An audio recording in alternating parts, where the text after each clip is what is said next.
We've been working on recruitment for the last 2 to 3 years for the Antonito Clinic. We'd like to bring in a physician partner for Brian. With the volumes that he carries, he can't sustain that. And we want to be able to have that support to help him provide the services that the community needs so they don't have to go elsewhere.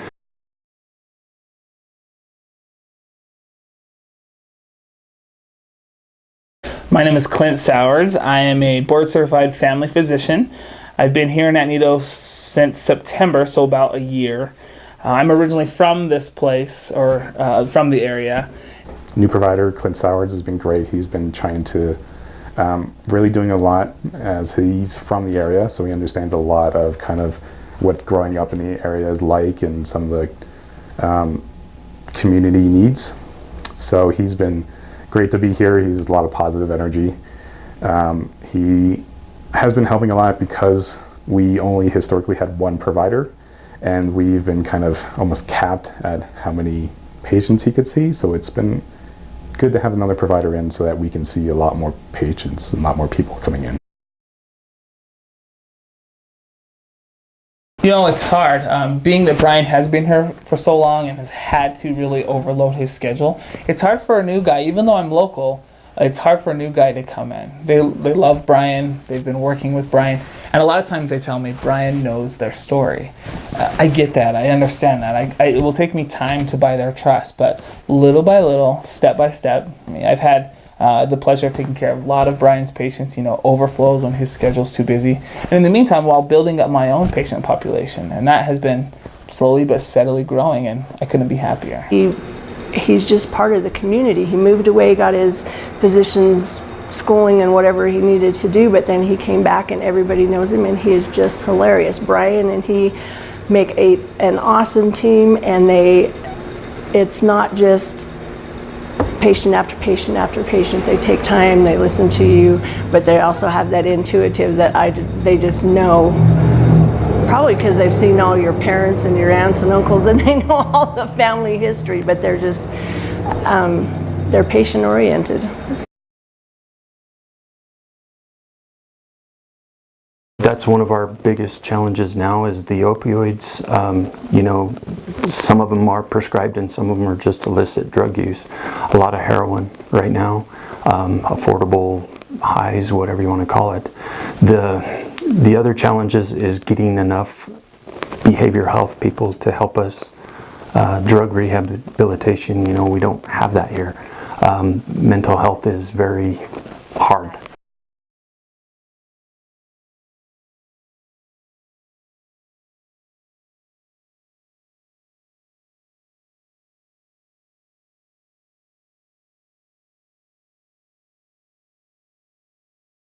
I know since I started here, we've included 2 behavioral health coordinators that have helped increase our access to behavioral health. However, our population here is largely Medicaid, Medicare, and those monies are earmarked for one specific behavioral group here in the San Luis Valley, and so sometimes they have to wait 3 months. Even if they are wanting to get off these type of medications, I can help them. I can visit with them weekly, but the real overall resource and the most beneficial plan of care is still just slightly out of reach sometimes. I can only limit my inappropriate opioid distribution, if you will, and keep my patients safe. If they want to, and if they have the desire to go out and purchase heroin or purchase another type of substance, I can't control that. What I can control is my inappropriate use of opioids. And I tell my patients that, I say, listen, I know you feel this medicine is safe for you, and I agree. It probably is safe for you. I'm worried about your grandson that I know has an opioid or has a narcotic issue or a drug issue. That puts you at risk, it puts him at risk. Me prescribing 30 of OxyContin, okay, maybe not 30, me prescribing 180 of OxyContin in a month, that seems a little sketchy, and that puts our community at risk. And so I try to focus on, is this medicine helping this patient? Yes. Is it beneficial for the community? I have to think about that. Yeah. The most challenging aspect of this is being the sole provider here in Antonito. It gets overwhelming. I see a lot of patients and I try to see them as fast as I can.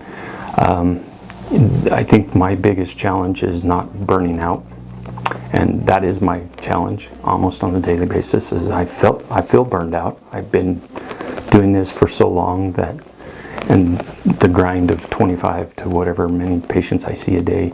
My challenge is trying to find somebody that would want to take my place eventually, or someone that will come in and take some of the load off. That's my biggest challenge, is burnout. It seems better for me. It's relieved a lot of the stresses of trying to see as many people as I can. It's also been nice to have someone across the hall that you could actually go and consult with and ask his opinion, and and he's new and he's young and full of energy, and brings a lot of stuff that after being in it for so long that sometimes that energy to do all of this is gone. But he has kind of brought back some excitement in medicine for me, instead of just seeing patients day after day after day, bringing some fun into the clinic and fun talking about medicine again, where I'd lost that for quite a while, just being by myself, no one to really throw your frustrations out or anything like that. So in my opinion, as far as a personal opinion, I feel so much better. I don't feel as burnt out. I don't feel as tired as I was 3 years ago. We don't see so much of a burnout on him like we did before. Now that Clint came, it's relieved some of that stress off of him. So yeah, it's become a better Brian. Would you give yourself any advice 23 years ago? Don't burn yourself out. I mean, really, having been alone for the 10 years that I was, and trying to be everything and everybody's person, I would have advised myself, take it easy. You don't have to conquer the world, and be willing to get some help. And I think that has been one of the things that I've tried to convey to my new partner, who's new in medicine. I said, but don't burn yourself out. You don't have to be everything in everybody's ear, and take time with your family, and I wouldn't change anything that I've done, but I would have took time to smell the roses and enjoy some of the things other than being in medicine 7 days a week. When it comes to recruiting physicians to rural areas, it's all about keeping them local. I mean, the people that have been most successful have been those that know the area and that are from the area. And I think there needs to be more of a push for local universities even, or local medical schools to pay attention to that. An additional thing that is beneficial is that he was locally grown. Lived in the community of Manassas his entire life, except for medical school, and so they do know their family, and that helps too. As far as relieving the pressure for me, is just, hey, he's going to be here a long time. He's not going to go anywhere. We're not going to be here for a year and then disappear.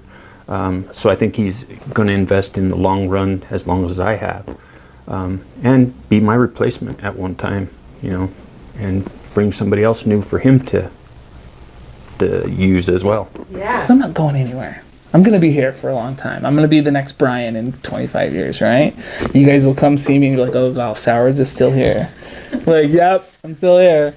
Because I don't have any plans of going anywhere. This is where I want to raise my kids. This is where I want to build my life. And I can't imagine me going anywhere else.